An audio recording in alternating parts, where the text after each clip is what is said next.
¿Alguna vez te has detenido a pensar cuántas oportunidades de vivir algo extraordinario puedes estar dejando pasar simplemente porque aún no has despertado el verdadero potencial que Dios ha puesto dentro de ti? Desde tiempos antiguos, la humanidad ha buscado un sentido más profundo, una razón mayor para sus vidas, y en las palabras de Jesús encontramos no solo ese propósito, sino también el camino para descubrirlo. La cuestión es, ¿cómo podemos realmente vivir esa grandeza que ha sido planeada para nosotros? En el video de hoy, aprenderás cómo despertar ese poder adormecido, superar los obstáculos que te han estado deteniendo y alcanzar el propósito que Dios tiene para ti. Pero mira este video hasta el final, porque la última enseñanza es la más importante de todas. Número 1. Tienes más de lo que crees. El poder escondido en ti. ¿Alguna vez te has preguntado si realmente estás viviendo todo tu potencial? Puede que sientas que hay algo dentro de ti, algo más grande que tu rutina diaria, algo que aún no has descubierto por completo. Tal vez te sientas atrapado en una vida que parece pequeña, insignificante, como si estuvieras destinado a algo más, pero no puedes ver cómo llegar ahí. Lo cierto es que Dios te ha dado más de lo que crees. Dentro de ti hay un poder inmenso esperando a ser despertado, pero primero debes reconocerlo y abrazarlo. Jesús dijo en Mateo 17:20, «Si tenéis fe como un grano de mostaza, diréis a este monte, pásate de aquí allá, y se pasará, y nada os será imposible». Piensa en eso por un momento. Jesús no hablaba a grandes multitudes para asombrarlos con palabras vacías. Sus enseñanzas iban al corazón de nuestras limitaciones humanas. ¿Qué es ese grano de mostaza en tu vida? Todos llevamos dentro de nosotros semillas de grandeza. No importa tu historia, tus limitaciones o tus fracasos, Dios es experto en tomar lo pequeño y convertirlo en algo glorioso. El ejemplo de Gedeón, por ejemplo, es un recordatorio poderoso de cómo Dios ve mucho más de lo que nosotros mismos podemos ver. Gedeón se consideraba el más pequeño y débil de su familia, sin ningún talento especial, pero fue elegido por Dios para liderar a Israel en la batalla. En Jueces 6:15, Gedeón responde, «Ah, Señor mío, ¿cómo salvaré yo a Israel? He aquí que mi familia es pobre en Manasés, y yo, el menor en la casa de mi padre». Pero Dios no estaba interesado en las excusas de Gedeón, estaba enfocado en lo que él podía llegar a ser. ¿Qué excusas estás usando hoy para no despertar tu grandeza? Cada vez que enfrentas una dificultad, cada vez que sientes que la vida te ha dado menos de lo que mereces, Dios te invita a mirar dentro de ti. Esa grandeza está esperando ser liberada, tal como la viuda de Sarepta en 1 Reyes 17, que pensaba que no tenía lo suficiente para alimentar a Elías, ni siquiera a ella misma y a su hijo. Dios le mostró que con un poco de harina y aceite podía sostener a su familia y a un profeta. ¿Qué es ese poco que tienes en tus manos? A veces, lo que parece poco es exactamente lo que Dios necesita para hacer grandes cosas. El poder de Dios dentro de ti no se manifiesta solo en momentos grandiosos o espectaculares. A menudo, comienza en los pequeños gestos de fe y obediencia. Esa semilla de mostaza que parece insignificante puede ser el comienzo de una transformación completa. ¿Cuántas veces has dejado de actuar porque creíste que tu pequeño esfuerzo no haría una diferencia? Tal vez pensaste que tus palabras no cambiarían nada, que tu contribución no era suficiente, pero Dios ve las cosas de manera diferente. Él multiplica lo que entregamos con fe, y ese es el poder escondido que a menudo subestimamos. Hay un ejemplo profundo en la vida de Moisés, quien creía que no tenía las habilidades necesarias para liberar a su pueblo de la esclavitud en Egipto. Moisés era un hombre que tartamudeaba, lleno de inseguridades, y en Éxodo 4:10-12, Moisés le dice a Dios, «Ay, Señor, nunca he sido hombre de fácil palabra, ni antes ni desde que tú hablas a tu siervo, porque soy tardo en el habla y torpe de lengua». Pero Dios le responde con poder, «¿Quién dio la boca al hombre? ¿O quién hizo al mudo y al sordo, al que ve y al ciego? ¿No soy yo el Señor? Ahora pues ve, y yo estaré con tu boca y te enseñaré lo que hayas de decir». Moisés, con todas sus limitaciones, se convirtió en el líder que liberó a un pueblo entero. ¿Qué podría hacer Dios con tu vida si creyeras que lo que tienes, aunque parezca insuficiente, es exactamente lo que Él necesita? A veces, lo único que te separa de la grandeza es un cambio de perspectiva. No se trata de esperar que algo mágico suceda o de que todo cambie de un día para otro. Se trata de ver tu vida con los ojos de la fe. Como dijo el apóstol Pablo en 2 Corintios 12:9. Bástate mi gracia porque mi poder se perfecciona en la debilidad. Es en los momentos en que te sientes más débil, más incapaz, cuando el poder de Dios se manifiesta con mayor claridad. Entonces, ¿cómo puedes despertar tu grandeza hoy? Comienza reconociendo lo que ya tienes. Piensa en tus dones, tus experiencias, tus desafíos. Todo lo que has vivido te ha preparado para este momento. No subestimes lo que Dios puede hacer con lo que ya está en tus manos. Jesús multiplicó panes y peces, no porque fueran suficientes, sino porque fueron entregados en fe. Lo que tienes es suficiente si lo pones en las manos de Dios. Recuerda, no estás solo en este proceso. Dios está trabajando en ti, a menudo en silencio, preparándote para algo más grande de lo que puedes imaginar. Y cuando sientas que no eres lo suficientemente fuerte, recuerda las palabras de Jesús en Juan 14:12. El que en mí cree, las obras que yo hago, Él las hará también, y aún mayores hará, porque yo voy al Padre. Si crees en estas palabras, no hay límite para lo que puedes lograr. Dentro de ti hay un poder escondido, y es hora de despertarlo. Número 2. No te conformes con menos. ¿Cuántas veces te has conformado con menos? Simplemente porque pensaste que no merecías más. Tal vez te has convencido de que tus circunstancias actuales son todo lo que la vida tiene para ofrecerte. Pero hoy quiero decirte algo. Jesús quiere más para ti. Él no vino al mundo para que vivieras una vida de mediocridad, sino para que tengas vida en abundancia. Juan 10:10. El problema es que, a menudo, somos nosotros mismos quienes limitamos lo que Dios puede hacer en nuestras vidas. Nos acostumbramos a lo poco, a lo limitado, y olvidamos que servimos a un Dios ilimitado. Entonces, la pregunta es, ¿te has conformado con menos de lo que Dios tiene para ti? Jesús nos dejó claro en sus enseñanzas que Él vino a romper los límites que nosotros mismos hemos impuesto. La parábola de los talentos, Mateo 25:14-30, es un recordatorio poderoso de que Dios nos ha dado dones, recursos y oportunidades, y espera que los multipliquemos. En la historia, un hombre confió su riqueza a sus siervos antes de irse de viaje. 2 de ellos tomaron lo que habían recibido, lo invirtieron y lo multiplicaron.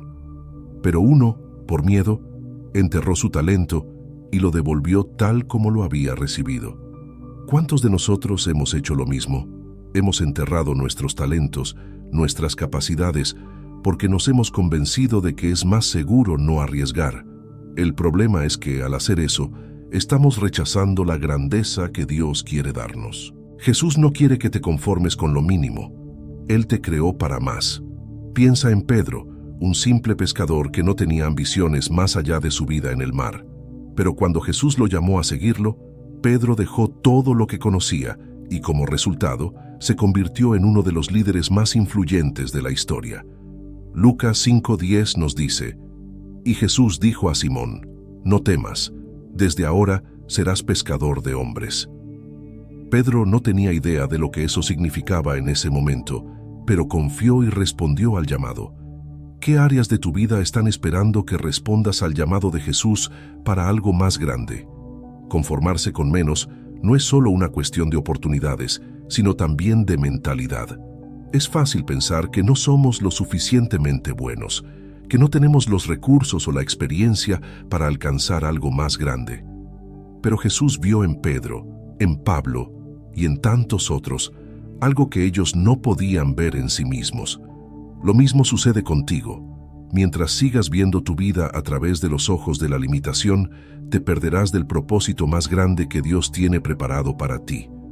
En Efesios 3:20 se nos recuerda que Dios es poderoso para hacer todas las cosas mucho más abundantemente de lo que pedimos o entendemos, según el poder que actúa en nosotros. Ese poder ya está dentro de ti, esperando ser desatado. No es suficiente con desear más. Debemos actuar en consecuencia. Tal como los siervos fieles en la parábola de los talentos, debemos ser valientes y usar lo que se nos ha dado. ¿Qué talentos o habilidades has dejado de lado? Tal vez tengas un don para enseñar, para servir, para crear, pero lo has enterrado porque piensas que no es lo suficientemente importante o que otros lo hacen mejor.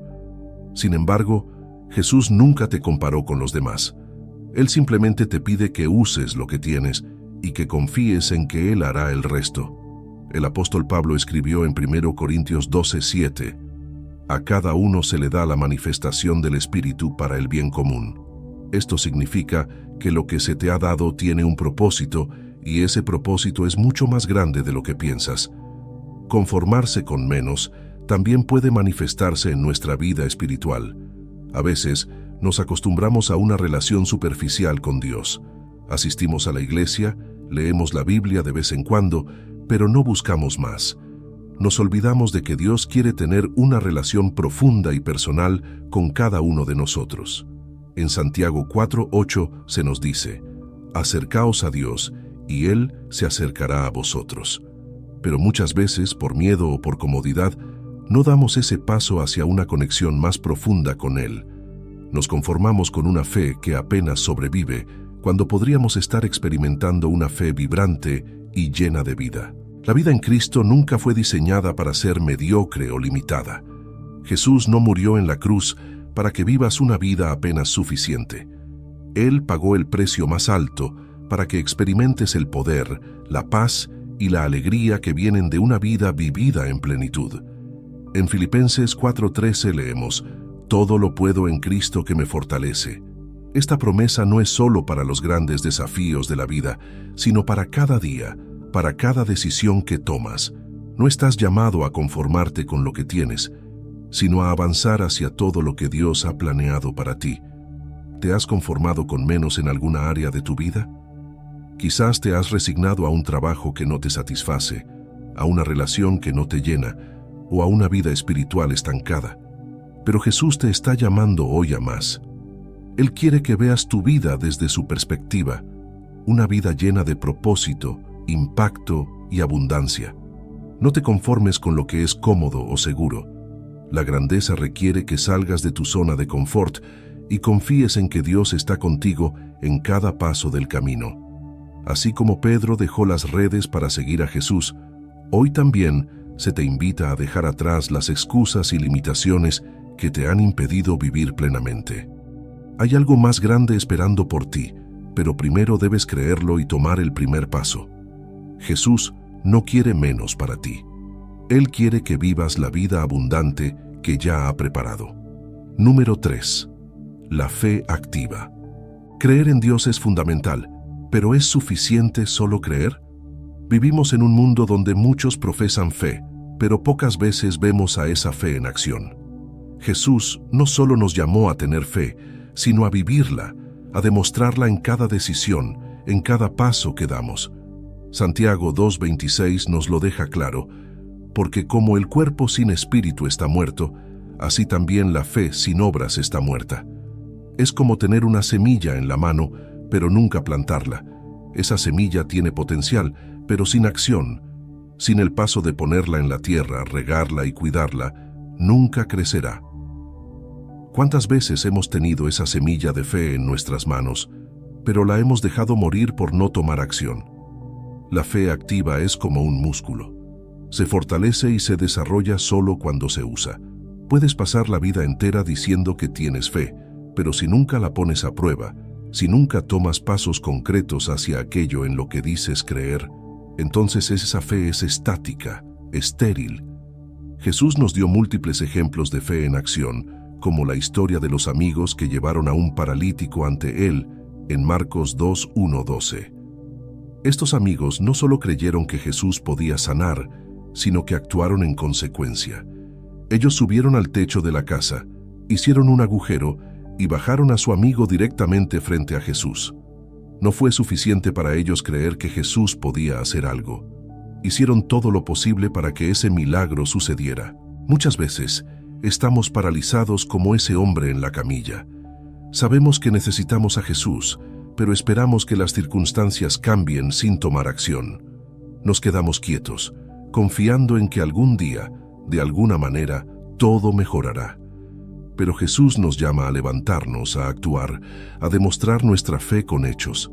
Así como les dijo a esos amigos que bajaron al paralítico: «Hijo, tus pecados te son perdonados», también nos dice a nosotros que tomemos el control de nuestras vidas espirituales y demos ese paso de fe, aunque parezca imposible. Piensa también en la historia de la mujer con el flujo de sangre, en Marcos 5, 25, 34. Esta mujer había sufrido durante años sin encontrar cura, pero un día decidió actuar sobre su fe. No esperó a que Jesús viniera a buscarla. Ella tomó la decisión de ir y tocar su manto. Sabía que solo con un toque de su manto sería sanada. ¿Te imaginas el nivel de fe y determinación que tuvo que tener para atravesar la multitud y acercarse a Jesús? Esa es la fe activa. No es una fe que espera pasivamente. Es una fe que se mueve, que busca, que persiste. Y Jesús respondió a su acto de fe diciéndole: «Hija, tu fe te ha sanado. Vete en paz y queda sana de tu aflicción». ¿Cuántos de nosotros estamos esperando un milagro, pero no hemos dado ese paso audaz para tocar el manto de Jesús? El problema con una fe que solo cree pero no actúa es que se vuelve cómoda. Nos acostumbramos a esperar que las cosas sucedan sin nuestra intervención, pero Jesús no nos llamó a una vida cómoda, nos llamó a una vida de acción, de riesgo, de avance. Cuando Pedro salió del bote para caminar sobre el agua hacia Jesús, en Mateo 14, 29, no fue solo la fe lo que lo hizo dar ese paso, sino la disposición de poner esa fe en acción. Él sabía que era imposible caminar sobre el agua, pero confió en que si Jesús lo llamaba, entonces él podía hacerlo. Aunque comenzó a hundirse cuando el miedo lo invadió, la lección aquí es clara. La fe debe ir acompañada de acción, incluso cuando las circunstancias parecen imposibles. El miedo es el mayor enemigo de una fe activa. Es el miedo el que nos dice que quedarnos en la comodidad de lo conocido es mejor que arriesgarnos a lo desconocido. Pero el miedo nunca ha sido el lenguaje de Dios. Dios habla en términos de fe, de valentía, de avance. En 2 Timoteo 1:7, Pablo nos recuerda: «Porque no nos ha dado Dios espíritu de cobardía, sino de poder, de amor y de dominio propio». La fe verdadera no es la ausencia de miedo, sino la decisión de actuar a pesar de él. La vida cristiana no es una vida de espera pasiva, es una vida de movimiento constante hacia los propósitos de Dios. ¿Cómo puedes activar tu fe hoy? Tal vez has sentido el llamado de Dios a hacer algo que parece demasiado grande, demasiado arriesgado. Tal vez sientes que necesitas más confirmación, más señales antes de dar ese paso. Pero recuerda, las señales vienen cuando obedeces, no antes. La fe activa requiere que actúes antes de ver los resultados. Hebreos 11:1 nos dice: «Es pues la fe la certeza de lo que se espera, la convicción de lo que no se ve».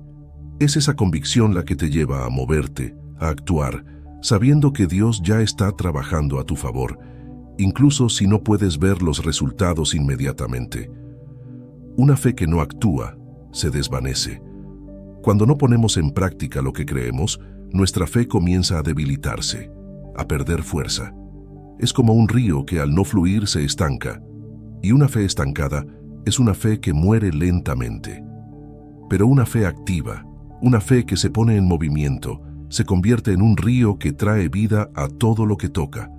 Jesús nos llama a ser personas de fe en acción, personas que no solo esperan que los milagros sucedan, sino que los buscan activamente, en cada área de tu vida, desde tus relaciones hasta tus decisiones más importantes. Jesús te está invitando a caminar en fe activa. No te quedes sentado esperando que todo cambie a tu alrededor. Sé tú el que da el primer paso. Toma esa decisión, sal de tu zona de confort y confía en que Dios estará allí, apoyándote en cada paso del camino. El apóstol Santiago lo dijo de manera contundente: «Muéstrame tu fe sin obras, y yo te mostraré mi fe por mis obras». Santiago 2:18. Hoy es el día para que tu fe deje de ser una idea y se convierta en una realidad viva y vibrante. Número 4. Las tempestades revelan tu fortaleza. En la vida, todos enfrentamos tempestades. Momentos en los que parece que el suelo bajo nuestros pies se desmorona y el cielo se oscurece con dificultades. En esos momentos nos sentimos vulnerables, incapaces de ver una salida. Pero, ¿y si te dijera que las tormentas no están diseñadas para destruirte, sino para revelarte una fuerza que ni siquiera sabías que tenías? Jesús sabía esto cuando enfrentó las tormentas junto a sus discípulos. En Mateo 14, 22, 33, leemos la famosa historia de Jesús caminando sobre el agua en medio de una tormenta. Sus discípulos, aterrorizados por la fuerza de los vientos, vieron cómo su fe vacilaba en el momento en que más la necesitaban. Sin embargo, Jesús caminó hacia ellos, no para detener la tormenta de inmediato, sino para mostrarles que a pesar del caos podían confiar en Él. A menudo, en medio de nuestras propias tormentas, olvidamos esta verdad. El desafío no es una señal de que algo ha salido mal, sino una oportunidad para que tu fe crezca y se fortalezca. Jesús no evita que sus discípulos entren en la tormenta, pero se presenta en medio de ella. De la misma manera, Dios no siempre detiene las dificultades que enfrentamos, pero siempre está presente en medio de ellas, mostrando su poder. La pregunta no es si habrá tormentas en tu vida, sino qué harás cuando lleguen. ¿Te hundirás en el miedo como lo hizo Pedro cuando desvió su mirada de Jesús, o mantendrás tu fe firme, confiando en que Dios ya ha provisto una solución? Las tempestades de la vida no son solo externas. Muchas veces, las batallas más feroces se libran dentro de nosotros.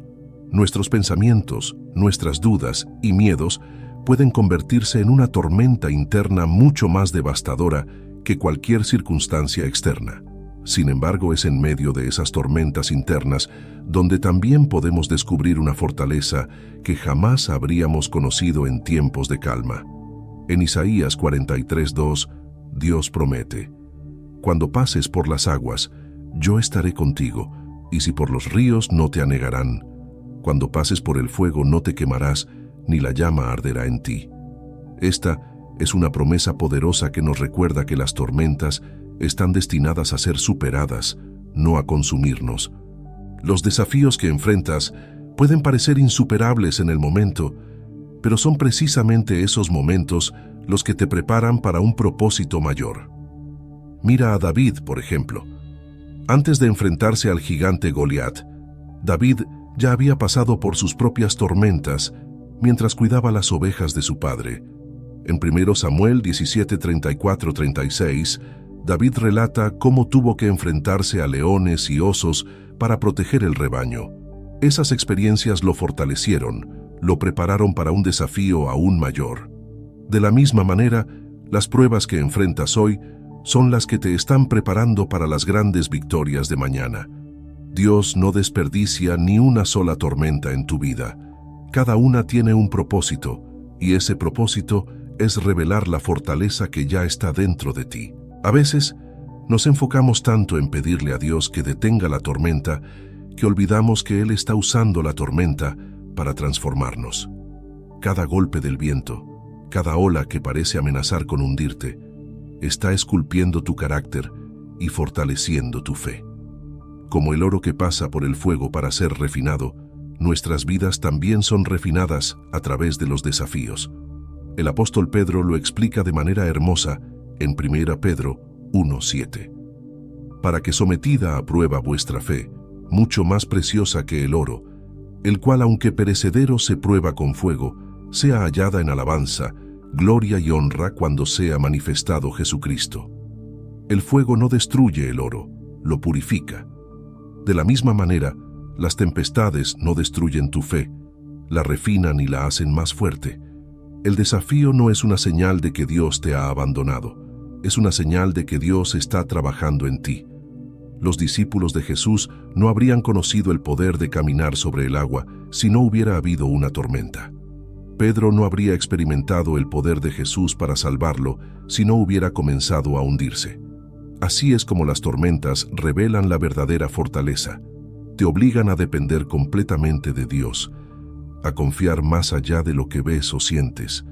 En ese lugar de total dependencia es donde descubres que no estás solo, que el Dios que controla el viento y las olas también controla tu destino. A medida que avanzas en la vida, comenzarás a ver las tormentas desde una perspectiva diferente. En lugar de temerlas, empezarás a verlas como oportunidades para que Dios muestre su poder. Pablo entendió esto profundamente, y por eso pudo escribir en 2 Corintios 12:10, por lo cual, por amor a Cristo me gozo en las debilidades, en afrentas, en necesidades, en persecuciones, en angustias, porque cuando soy débil, entonces soy fuerte. En nuestras debilidades, en nuestros momentos más difíciles, la fortaleza de Dios se manifiesta con mayor claridad. La próxima vez que te enfrentes a una tormenta, en lugar de pedirle a Dios que la detenga, pídele que te muestre lo que está haciendo en ti a través de ella. Pregunta cómo esta prueba está desarrollando tu carácter, cómo está fortaleciendo tu fe y preparándote para algo más grande. Las tormentas no son el final de tu historia, son el preludio de una nueva temporada de fortaleza y crecimiento. Como dice el Salmo 46, 1-3, Dios es nuestro amparo y fortaleza, nuestro pronto auxilio en las tribulaciones. Por tanto, no temeremos, aunque la tierra sea removida y se traspasen los montes al corazón del mar, aunque bramen y se turben sus aguas y tiemblen los montes a causa de su braveza. Al final las tormentas son inevitables, pero tu respuesta a ellas es lo que determina si te hundes o si sales más fuerte. Jesús te invita a caminar sobre las aguas, a mantener tus ojos fijos en Él, incluso cuando todo a tu alrededor parece desmoronarse. La tormenta solo revelará una cosa, que eres más fuerte de lo que creías, porque tu fortaleza no proviene de ti mismo, sino de aquel que camina contigo en medio de la tempestad. Número 5. Transforma tu mente. ¿Alguna vez te has preguntado cuántas oportunidades has perdido simplemente por la manera en que piensas? La mente es un campo de batalla, y muchas veces lo que nos detiene no son las circunstancias externas, sino las limitaciones internas que nos hemos impuesto. Romanos 12:2 nos ofrece una solución clara. No os conforméis a este siglo, sino transformaos por medio de la renovación de vuestro entendimiento, para que comprobéis cuál sea la buena voluntad de Dios, agradable y perfecta. Esta transformación no es solo un cambio superficial, es un cambio profundo que comienza en tu mente y afecta cada aspecto de tu vida. Si realmente deseas despertar tu grandeza, primero debes transformar tu manera de pensar. La renovación de la mente es un proceso continuo y requiere intencionalidad. No sucede por accidente ni de la noche a la mañana. Nuestra mente a menudo está llena de pensamientos negativos, creencias limitantes y patrones que hemos adquirido a lo largo de los años. Esos pensamientos nos dicen que no somos lo suficientemente buenos, que no merecemos el éxito, que nuestros errores pasados nos definen. Pero Dios no piensa de esa manera. En Isaías 55, 8, 9, el Señor nos recuerda: porque mis pensamientos no son vuestros pensamientos, ni vuestros caminos mis caminos, dijo Jehová. Como son más altos los cielos que la tierra, así son mis caminos más altos que vuestros caminos, y mis pensamientos más que vuestros pensamientos. Dios te invita a elevar tu manera de pensar, a ver las cosas desde su perspectiva y a dejar de conformarte con los pensamientos limitados del mundo.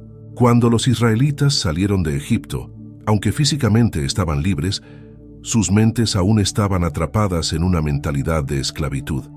Pasaron 40 años vagando por el desierto porque, aunque Dios había preparado una tierra prometida para ellos, sus mentes aún no estaban preparadas para recibirla.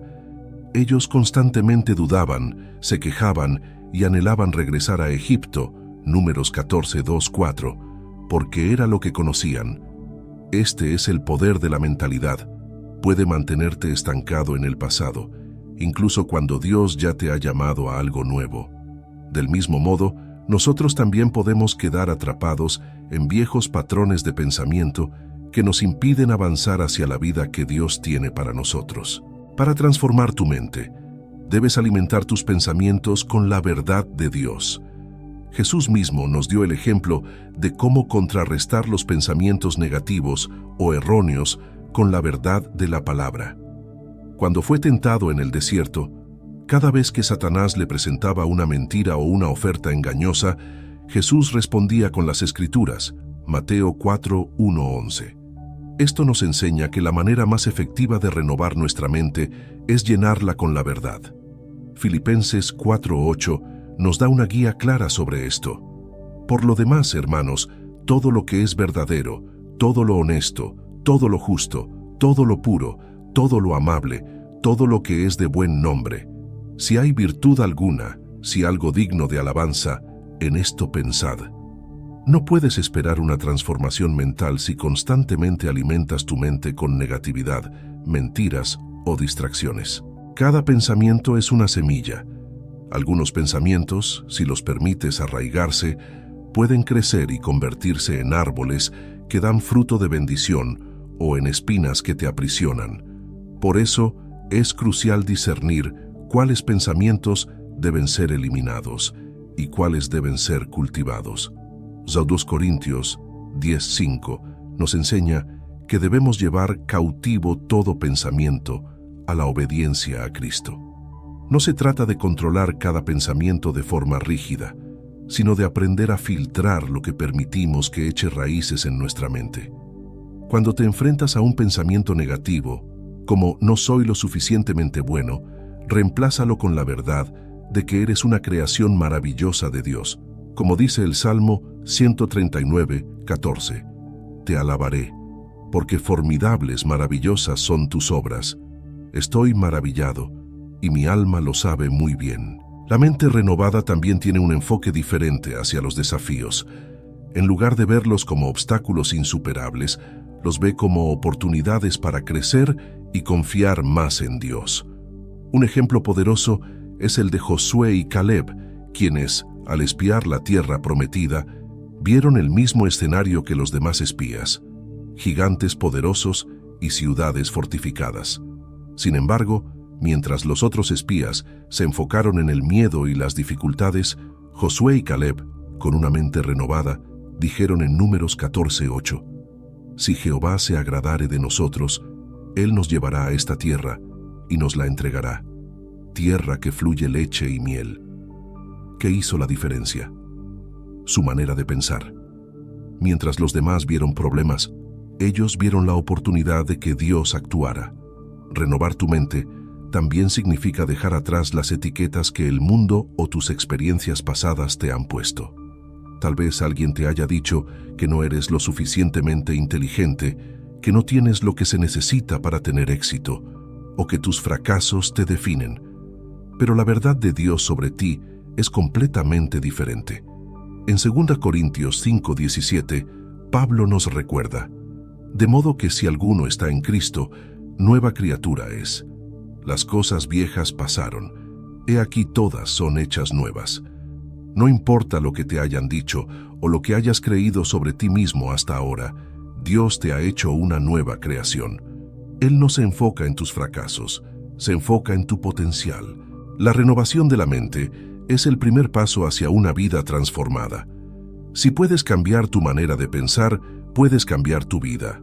En Proverbios 23:7 leemos, porque cuál es su pensamiento en su corazón, tal es él.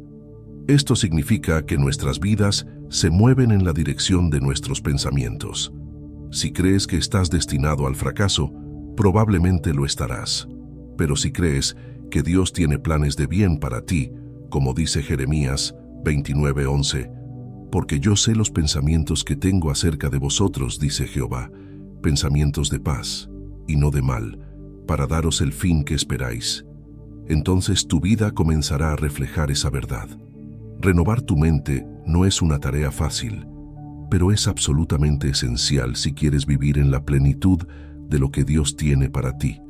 Comienza hoy identificando los pensamientos que te están frenando y reemplázalos con las promesas de Dios. Como el apóstol Pablo escribió en Efesios 4:23, renovaos en el espíritu de vuestra mente. La verdadera transformación comienza en tu mente y cuando permites que Dios renueve tu manera de pensar, te abrirás a una vida llena de propósito, libertad y abundancia. Número 6. Donde nace la verdadera grandeza. En un mundo que constantemente nos empuja a ser los primeros, a buscar el reconocimiento y el éxito, Jesús nos presenta un camino radicalmente diferente. Él nos enseña que la verdadera grandeza no se encuentra en la fama, el poder o el estatus, sino en la humildad. En un momento impactante, Jesús, el Hijo de Dios, se inclinó y lavó los pies de sus discípulos. Juan 13:1-17. Esta imagen es más que un simple acto de servicio. Es una lección profunda sobre lo que significa ser grande en el reino de Dios. Jesús, el Rey de Reyes, asumió la posición de un siervo y con ese gesto nos mostró que la humildad es la base de toda verdadera grandeza. La humildad no es una debilidad, como muchos creen. De hecho, es lo opuesto.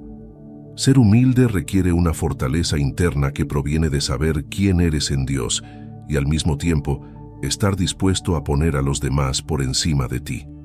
Filipenses 2:3-4 nos desafía. Nada hagáis por contienda o por vanagloria, antes bien con humildad, estimando cada uno a los demás como superiores a él mismo, no mirando cada uno por lo suyo propio, sino cada cual también por lo de los otros. La humildad no es pensar menos de ti mismo, es pensar menos en ti mismo y más en los demás. Jesús no solo predicó sobre la humildad, sino que la vivió en cada aspecto de su vida. A lo largo de su ministerio, constantemente se relacionó con los marginados, los despreciados y aquellos que la sociedad consideraba insignificantes. Él no buscaba el reconocimiento de los poderosos, ni el aplauso de las multitudes. En lugar de eso, se movió entre los pobres, los enfermos y los pecadores. En Mateo 20:28, Jesús declara: El Hijo del Hombre no vino para ser servido, sino para servir y para dar su vida en rescate por muchos. Esta declaración encapsula el corazón de la humildad, el deseo de servir sin esperar nada a cambio, el deseo de dar más de lo que recibimos. Pero, ¿qué significa la humildad en nuestra vida diaria? Puede ser tan simple como ceder tu lugar en una fila o escuchar con atención cuando alguien necesita hablar.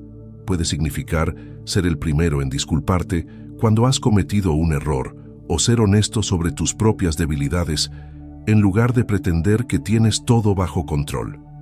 La humildad es también reconocer que todo lo que tenemos y somos proviene de Dios. Como nos recuerda Santiago 1:17, toda buena dádiva y todo don perfecto desciende de lo alto, del Padre de las luces, en el cual no hay mudanza ni sombra de variación. Nada de lo que logramos es por nuestra propia capacidad. Todo es un regalo que Dios nos ha dado. Uno de los mayores obstáculos para la humildad es el orgullo. El orgullo nos hace creer que somos autosuficientes, que no necesitamos a Dios ni a los demás. Pero Proverbios 16:18 advierte: antes del quebrantamiento es la soberbia, y antes de la caída la altivez de espíritu. El orgullo no solo nos separa de los demás, sino que también nos separa de Dios. Cuando creemos que lo sabemos todo o que no necesitamos ayuda, cerramos la puerta a la sabiduría y las bendiciones que Dios quiere darnos. Por eso Jesús nos invita a vivir una vida de humildad, reconociendo nuestra necesidad de Él en todo momento. La humildad también se refleja en cómo tratamos a los demás. Jesús nos enseñó a valorar a cada persona, independientemente de su estatus o condición. En Lucas 14:11, Jesús dice: porque cualquiera que se enaltece será humillado, y el que se humilla será enaltecido. Esta enseñanza va en contra de la lógica del mundo. El mundo dice que debemos buscar nuestro propio bien, pero Jesús nos llama a un camino más alto, el camino de la humildad, donde el mayor entre nosotros es el que sirve. Cuando abrazamos la humildad, nos damos cuenta de que no necesitamos competir ni demostrar nuestro valor. Nuestro valor ya está asegurado en Dios, y eso nos da la libertad para enfocarnos en bendecir a los demás. Un ejemplo poderoso de humildad en la Biblia es la vida de Moisés. Aunque Moisés fue llamado a liderar a todo el pueblo de Israel, las Escrituras lo describen como muy manso, más que todos los hombres que había sobre la faz de la tierra. Números 12:3. A pesar de ser el líder de una nación, Moisés comprendía que su fuerza y sabiduría no provenían de él mismo, sino de Dios. Esa humildad fue lo que le permitió llevar a cabo una misión tan grande, porque sabía que dependía completamente de la dirección divina. De manera similar, la humildad nos permite reconocer nuestras limitaciones y depender de la sabiduría y el poder de Dios en todo lo que hacemos. La verdadera grandeza, como enseñó Jesús, no es medida por cuántos te sirven, sino por cuántos sirves. Esta idea es revolucionaria, especialmente en una cultura que exalta el éxito individual y la acumulación de poder. Pero Jesús nos invita a ser diferentes, a vivir de acuerdo a los valores del reino de Dios. En Marcos 9:35, Él dice: «Si alguno quiere ser el primero, será el postrero de todos y el servidor de todos». Esta es la clave de la verdadera grandeza, estar dispuesto a ocupar el último lugar si eso significa elevar a los demás. La humildad es el terreno donde crecen todas las demás virtudes. Sin humildad no puede haber verdadero amor, porque el amor se basa en poner las necesidades del otro por encima de las nuestras. Sin humildad no puede haber perdón, porque el perdón requiere reconocer nuestras propias fallas y limitaciones. Sin humildad no puede haber crecimiento espiritual, porque solo aquellos que reconocen su necesidad de Dios pueden ser transformados por su gracia. Así que hoy Dios te llama a abrazar la humildad, no como una señal de debilidad, sino como el fundamento de tu grandeza en el reino de Dios. A medida que sirves a los demás, a medida que pones sus necesidades por encima de las tuyas, descubrirás que estás caminando en el mismo sendero que Jesús, y en ese camino encontrarás la verdadera grandeza, no en el reconocimiento o la gloria terrenal, sino en el gozo de saber que estás reflejando el corazón de Dios en todo lo que haces. Número 7. La grandeza oculta en la adversidad. ¿Alguna vez has sentido que nadie cree en ti? Tal vez te han dicho que no eres lo suficientemente capaz, o tal vez la duda de los demás ha sido tan fuerte que incluso comenzaste a cuestionar tu propio valor. En esos momentos, la sensación de soledad puede ser abrumadora, pero es precisamente en esos momentos cuando la grandeza que Dios ha puesto dentro de ti puede comenzar a brillar. La Biblia está llena de historias de personas que enfrentaron la incredulidad y el rechazo de los demás, pero que siguieron adelante, confiando en lo que Dios había dicho sobre ellos, no en lo que los demás creían. David es uno de los ejemplos más poderosos de alguien que fue menospreciado, incluso por su propia familia. Cuando el profeta Samuel fue a la casa de Isaí para ungir al próximo rey de Israel, Isaí ni siquiera consideró a David digno de estar en la habitación con los demás hijos. Mientras todos sus hermanos pasaban frente a Samuel, Dios seguía diciendo que ninguno de ellos era el elegido. En 1 Samuel 16:11, Samuel pregunta: ¿son estos todos tus hijos? A lo que Isaí responde: queda aún el menor, que apacienta las ovejas. David, el olvidado, el que no era considerado suficientemente importante, fue el elegido por Dios para ser el rey de Israel. La incredulidad de los demás no cambió el propósito que Dios había puesto en la vida de David. ¿Te has sentido como David? A veces, los que deberían apoyarte o reconocer tu valor son los primeros en dudar de ti. Pero eso no significa que no tienes grandeza dentro de ti. Lo que otros no ven, Dios ya lo ha sembrado en tu corazón. Y, como ocurrió con David, esa grandeza a menudo se manifiesta en el momento más inesperado. La incredulidad de los demás no tiene el poder de detener lo que Dios ha planeado para ti. De hecho, puede ser el catalizador para que confíes aún más en su promesa y no en la validación de los demás. Otro ejemplo poderoso es José, el soñador. Dios le dio a José visiones sobre su futuro, pero sus propios hermanos lo despreciaron por esos sueños. En Génesis 37:8, sus hermanos le dijeron: ¿Reinarás tú sobre nosotros o dominarás sobre nosotros? Su incredulidad no solo se manifestó en palabras, sino en acciones, ya que vendieron a José como esclavo, creyendo que de esa manera sus sueños se desvanecerían.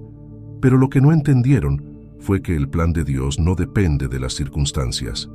Aunque José fue traicionado, vendido y encarcelado, nunca dejó de confiar en la visión que Dios había puesto en su corazón. Y, en el tiempo perfecto de Dios, José pasó de ser un esclavo a ser el segundo al mando en todo Egipto. La incredulidad de los demás puede ser dolorosa, pero no es el fin de tu historia. Al igual que José, puedes enfrentar rechazo, dificultades y traiciones, pero si mantienes tu fe firme en lo que Dios ha hablado sobre ti, Él usará esas mismas adversidades para llevarte a un lugar de propósito y victoria. En Génesis 50:20, cuando José finalmente se reúne con sus hermanos, les dice: «Vosotros pensasteis mal contra mí, mas Dios lo encaminó a bien, para hacer lo que vemos hoy, para mantener en vida a mucho pueblo». Lo que otros intentan usar para detenerte, Dios lo puede usar para elevarte. Jesús mismo enfrentó la incredulidad de aquellos que lo conocían mejor. En Marcos 6:3-4, cuando Jesús regresó a su ciudad natal y comenzó a enseñar, la gente preguntaba: ¿No es este el carpintero, hijo de María, hermano de Jacobo, de José, de Judas y de Simón? ¿No están también aquí sus hermanas con nosotros? Y se escandalizaban de él. A pesar de todo lo que Jesús había hecho, muchos de sus propios vecinos y conocidos no creían en su misión, pero eso no detuvo a Jesús. Él continuó su ministerio, realizando milagros, sanando enfermos y proclamando el reino de Dios. Este es un recordatorio de que a veces los que están más cerca de ti son los que tienen más dificultades para ver tu grandeza. Pero eso no debe desanimarte. Jesús no se detuvo por la incredulidad de su comunidad, y tú tampoco deberías. Lo que otros piensan de ti no define tu destino. Solo Dios tiene ese poder. La incredulidad de los demás no es un reflejo de tu potencial, sino de sus propias limitaciones para ver lo que Dios está haciendo en tu vida. Si nos detenemos cada vez que alguien no cree en nosotros, jamás alcanzaremos lo que Dios tiene planeado. Dios nos llama a caminar por fe, no por vista, y muchas veces eso significa avanzar cuando nadie más ve lo que tú ves. En Hebreos 11:1 se nos recuerda: «Es pues la fe la certeza de lo que se espera, la convicción de lo que no se ve». Tu convicción debe estar en lo que Dios ha puesto en tu corazón, no en lo que los demás creen o ven. La verdadera grandeza no necesita la aprobación del mundo, solo la de Dios. La próxima vez que enfrentes incredulidad o rechazo, recuerda que estás en buena compañía. Los héroes de la fe, desde David hasta José y Jesús mismo, enfrentaron momentos en los que nadie creía en ellos, pero siguieron adelante porque confiaban en el plan de Dios. Lo que otros no ven, Dios lo ha plantado en lo más profundo de tu ser, y en el tiempo correcto, esa semilla de grandeza dará fruto. Así que, cuando te sientas solo, incomprendido o despreciado, no pierdas la fe. Dios está trabajando en ti, incluso cuando los demás no lo ven. La incredulidad de los otros no tiene el poder de detener el propósito de Dios. Sigue caminando, sigue creyendo y sigue confiando en que el Dios que comenzó la buena obra en ti la llevará a término en su tiempo perfecto. Filipenses 1:6. Número 8. El perdón libera tu grandeza. El perdón es una de las enseñanzas más poderosas de Jesús, pero también es una de las más difíciles de vivir. ¿Cuántas veces has sentido que perdonar a alguien que te ha lastimado es imposible? Cuando somos heridos, el dolor puede ser tan profundo que parece que retener ese rencor es lo único que nos queda. Sin embargo, lo que Jesús nos enseñó es revolucionario. El perdón no es solo para el beneficio de quien nos ofendió, sino para nuestra propia liberación. En Mateo 6, 14, 15, Jesús dice: Porque si perdonáis a los hombres sus ofensas, os perdonará también a vosotros vuestro Padre Celestial. Mas si no perdonáis a los hombres sus ofensas, tampoco vuestro Padre os perdonará vuestras ofensas. El perdón es la llave que libera nuestra propia alma de la prisión del rencor. Cuando retenemos el perdón, nos atamos a una cadena invisible que nos mantiene estancados en el pasado. El resentimiento nos roba la paz, nos impide avanzar y afecta todas nuestras relaciones. Sin embargo, el acto de perdonar es como soltar esa cadena. No significa que lo que la otra persona hizo estuvo bien, ni que debemos olvidar el dolor. Significa que elegimos no cargar más con ese peso. Jesús nos dio el mayor ejemplo de perdón cuando, estando en la cruz, oró por aquellos que lo crucificaban y dijo: Padre, perdónalos porque no saben lo que hacen. Lucas 23:34. Si Jesús pudo perdonar a quienes lo traicionaron, torturaron y lo mataron, ¿cómo podemos nosotros aferrarnos a nuestras ofensas? El perdón no es fácil, y Jesús nunca dijo que lo sería. De hecho, es una de las decisiones más valientes que podemos tomar. Cuando perdonamos, renunciamos a nuestro derecho de venganza, a nuestra necesidad de tener la razón, y entregamos esa carga a Dios. Es como soltar una piedra que hemos estado cargando durante mucho tiempo. Esa piedra no solo nos impide avanzar, sino que también nos cansa. Jesús nos invita a dejar esa carga y confiar en que Él se encargará del resto. En Mateo 11, 28, 29, Jesús nos dice: Venid a mí todos los que estáis trabajados y cargados, y yo os haré descansar. Llevad mi yugo sobre vosotros, y aprended de mí, que soy manso y humilde de corazón, y hallaréis descanso para vuestras almas. El descanso que tanto buscamos está en el perdón. Un ejemplo poderoso de cómo el perdón puede liberar nuestra grandeza lo encontramos en la historia de José. José fue traicionado por sus propios hermanos, vendido como esclavo y encarcelado injustamente. Durante años vivió con el dolor de esa traición, pero cuando finalmente tuvo la oportunidad de vengarse, eligió el perdón. En Génesis 50, 19, 21, cuando sus hermanos temían por sus vidas después de la muerte de su padre, José les dijo: No temáis, ¿acaso estoy yo en lugar de Dios? Vosotros pensasteis mal contra mí, mas Dios lo encaminó a bien, para hacer lo que vemos hoy, para mantener en vida a mucho pueblo. José entendió que su grandeza no estaba en guardar rencor, sino en liberar a sus hermanos de la culpa y confiar en que Dios había usado todo para un propósito mayor. Perdonar no solo libera al otro, sino que te libera a ti. Cuando no perdonamos, mantenemos una parte de nuestro corazón cautiva por el dolor. Es como cerrar una puerta que impide que la paz y la alegría entren en nuestras vidas. El perdón abre esa puerta, permitiendo que el amor de Dios fluya libremente. En Colosenses 3:13 se nos instruye: soportándoos unos a otros y perdonándoos unos a otros si alguno tuviere queja contra otro. De la manera que Cristo os perdonó, así también hacedlo vosotros. El estándar de perdón que Jesús nos dejó es claro: debemos perdonar como Él nos perdonó a nosotros. Uno de los mayores mitos sobre el perdón es que debemos esperar a sentirnos listos para perdonar. Pero el perdón no es un sentimiento, es una decisión. No tienes que esperar a que el dolor desaparezca para perdonar. El acto de perdonar a menudo precede a la sanación emocional. Cuando eliges perdonar, es como si abrieras una compuerta que permite que la sanidad de Dios fluya en tu corazón. No es algo que puedas hacer en tu propia fuerza. Necesitas la gracia de Dios para hacerlo. En Filipenses 4:13 se nos recuerda: todo lo puedo en Cristo que me fortalece. Esto incluye perdonar a quienes nos han lastimado profundamente. A veces el obstáculo más grande para el perdón es el miedo. Miedo a ser heridos de nuevo, miedo a perder el control, miedo a parecer débiles. Pero el perdón no es un signo de debilidad, es un signo de fortaleza. Requiere coraje soltar el rencor y confiar en que Dios hará justicia.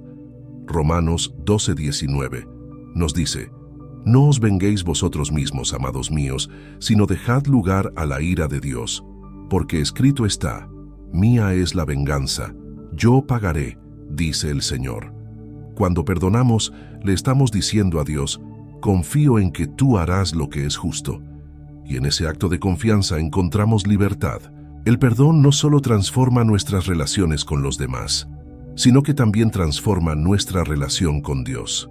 Jesús enseñó en Mateo 5:23-24 que, si tienes algo en contra de tu hermano, debes reconciliarte antes de traer tu ofrenda a Dios. El perdón es esencial para nuestra vida espiritual. No podemos esperar recibir el perdón de Dios si no estamos dispuestos a extender ese mismo perdón a los demás. Y cuando lo hacemos, cuando dejamos ir el rencor, experimentamos una paz que solo Dios puede dar. Perdonar no significa que debes volver a confiar en alguien o permitirle lastimarte de nuevo. El perdón y la reconciliación son dos cosas diferentes. Puedes perdonar a alguien sin tener que restaurar una relación tóxica. El perdón es algo que ocurre en tu corazón, una liberación interna que te permite seguir adelante sin el peso del pasado. Es un regalo que te das a ti mismo y una puerta hacia una mayor libertad en Cristo. Así que hoy Dios te está llamando a liberar esa carga. ¿Qué ofensa has estado guardando? ¿Qué herida has dejado que eche raíces en tu corazón? Jesús está listo para ayudarte a perdonar, para liberarte del peso del rencor y para mostrarte que tu verdadera grandeza se encuentra en el acto de dejar ir. Porque cuando eliges perdonar, no solo estás liberando al otro, estás liberando el potencial que Dios ha puesto dentro de ti. Número 9. Vive para algo más grande que tú. En la vida muchas veces nos encontramos atrapados en la rutina diaria, enfocados en nuestras propias necesidades, metas y preocupaciones. Sin darnos cuenta, comenzamos a vivir para lo inmediato, lo temporal, lo personal. Pero Jesús nos llama a una vida mucho más profunda, una vida con propósito, una vida dedicada a algo más grande que nosotros mismos. En Juan 6:38, Jesús dijo: porque he descendido del cielo, no para hacer mi voluntad, sino la voluntad del que me envió. Jesús vivió con un sentido de misión que iba más allá de su propia comodidad o deseos.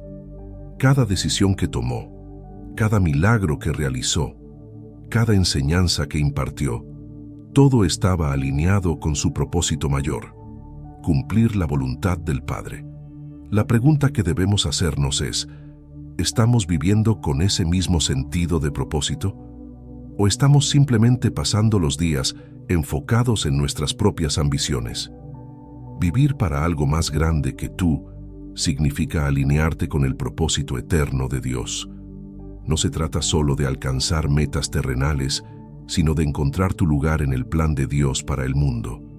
En Jeremías 29:11, Dios nos dice: porque yo sé los pensamientos que tengo acerca de vosotros, dice Jehová, pensamientos de paz y no de mal, para daros el fin que esperáis. Dios tiene un propósito para ti, algo que va más allá de lo que puedes ver o entender ahora, y ese propósito está entretejido en su gran plan para la humanidad. El apóstol Pablo es un ejemplo poderoso de alguien que vivió con una misión más grande que él mismo.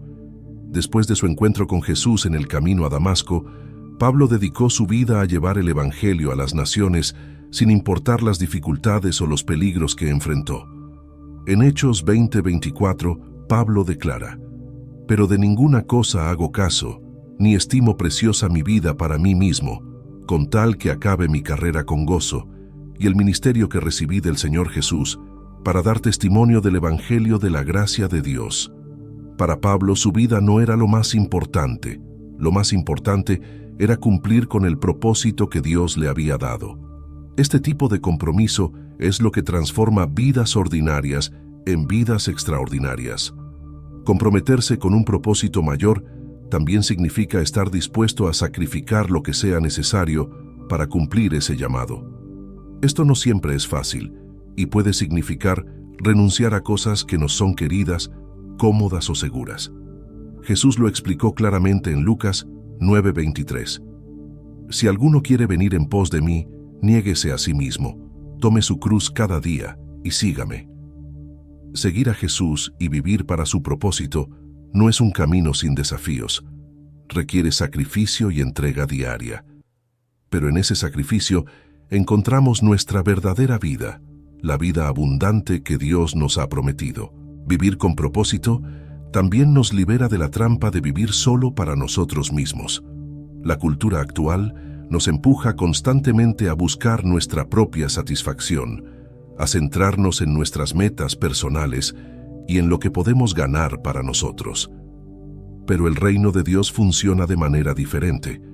En Mateo 16:25, Jesús dijo: «Porque todo el que quiera salvar su vida, la perderá, y todo el que pierda su vida por causa de mí, la hallará».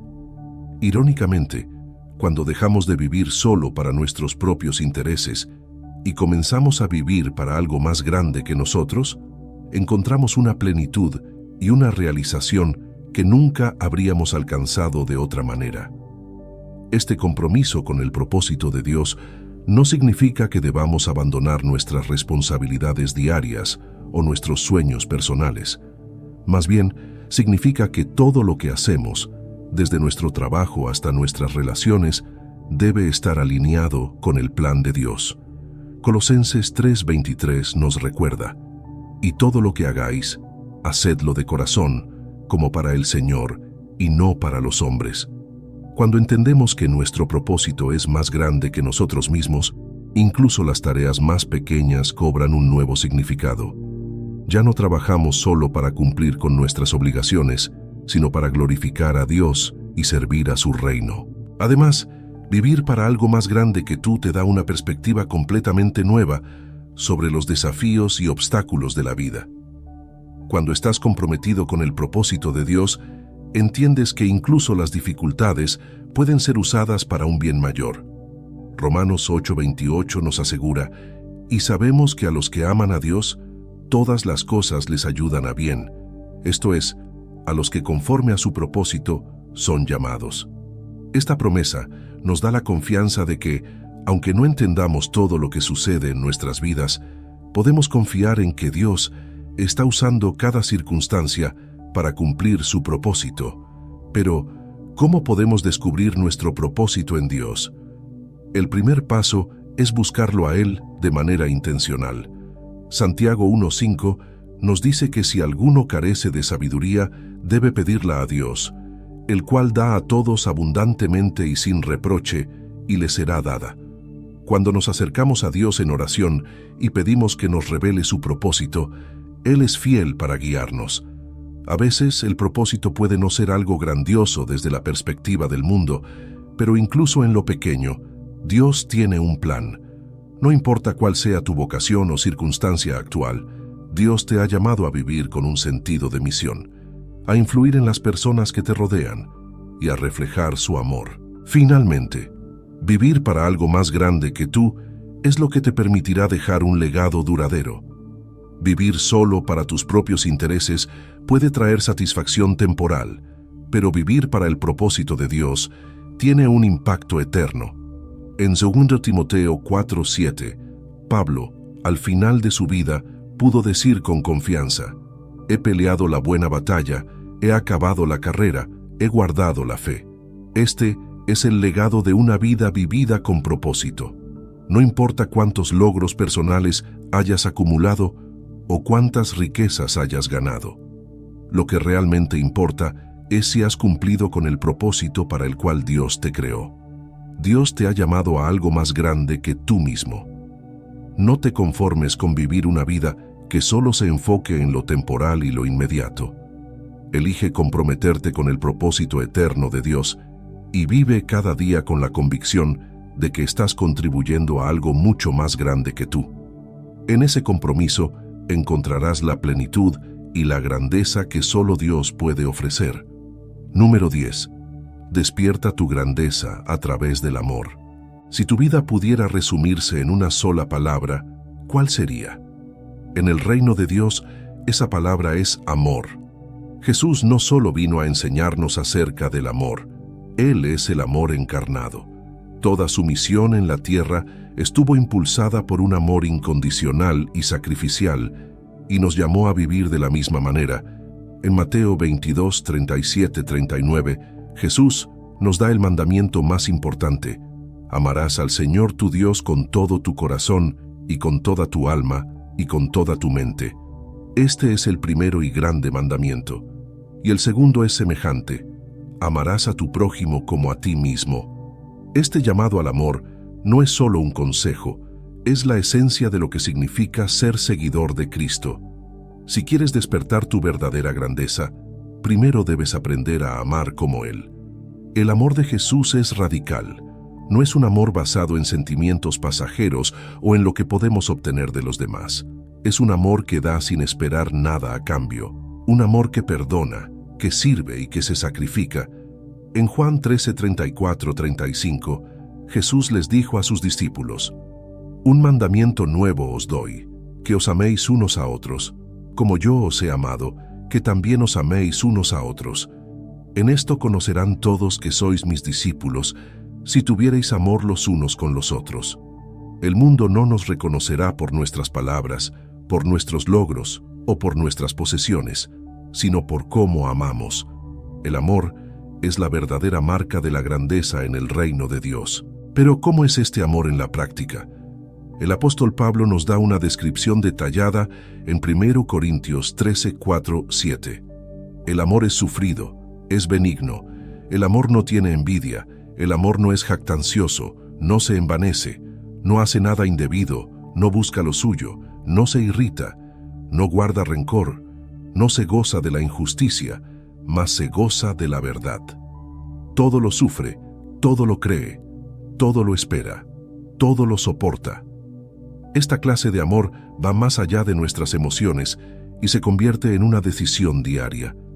Decidimos amar incluso cuando no es fácil, cuando no es conveniente o cuando no recibimos nada a cambio. Amar de esta manera nos transforma y transforma a los que nos rodean. El amor no es solo la clave para nuestras relaciones personales, es también el motor que impulsa todo lo que hacemos.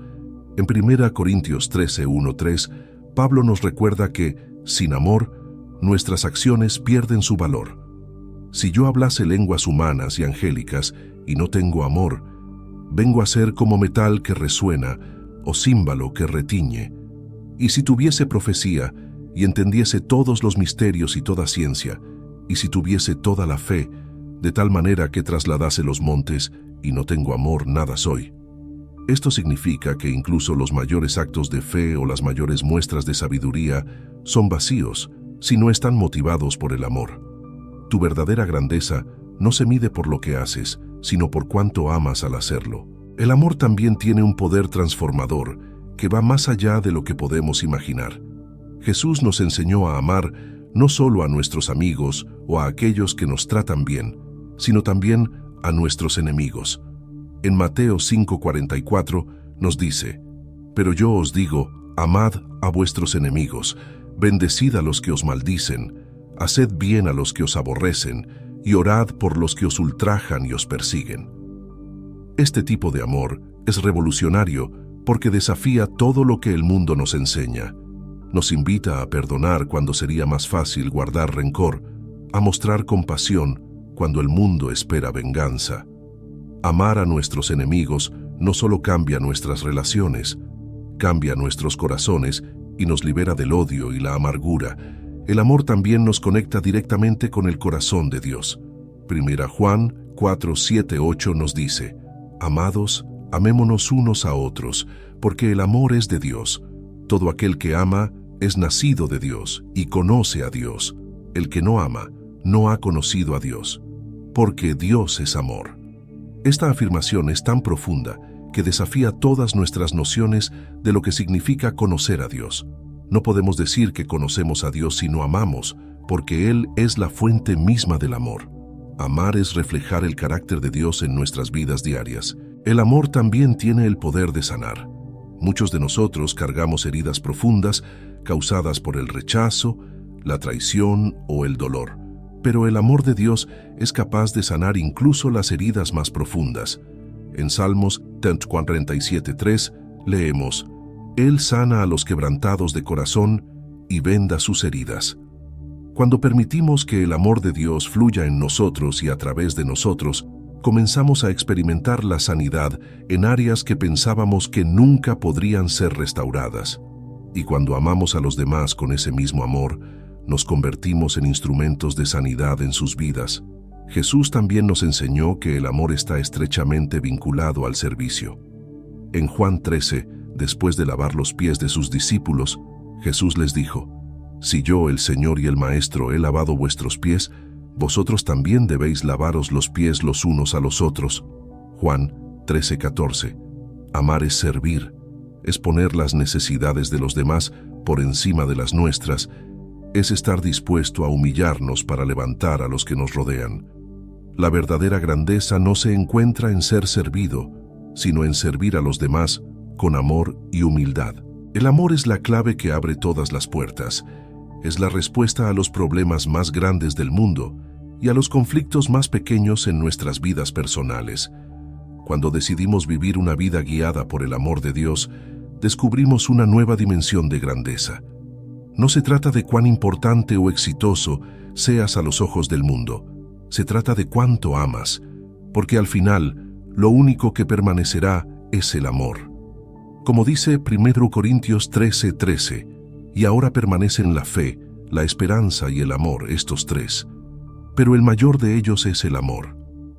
Hoy Dios te invita a despertar tu grandeza a través del amor. No es un amor común o superficial, sino un amor que transforma, que restaura, que libera. Un amor que fluye directamente del corazón de Dios hacia ti y a través de ti hacia los demás. Este es el llamado más grande que Jesús nos dejó y es la clave para vivir una vida plena, llena de propósito y verdadera grandeza. Gracias por haber llegado hasta el final de este video. Espero que estos mensajes te hayan inspirado a despertar la grandeza que Dios ha puesto dentro de ti y que cada enseñanza haya tocado tu corazón de una manera especial. Si este contenido te ha sido útil, te invito a explorar más en mi canal, donde encontrarás mucho más contenido valioso para seguir creciendo en tu fe, tu propósito y tu relación con Dios. No olvides suscribirte y activar las notificaciones para que no te pierdas ninguno de los próximos videos. Nos vemos en el siguiente. Dios te bendiga.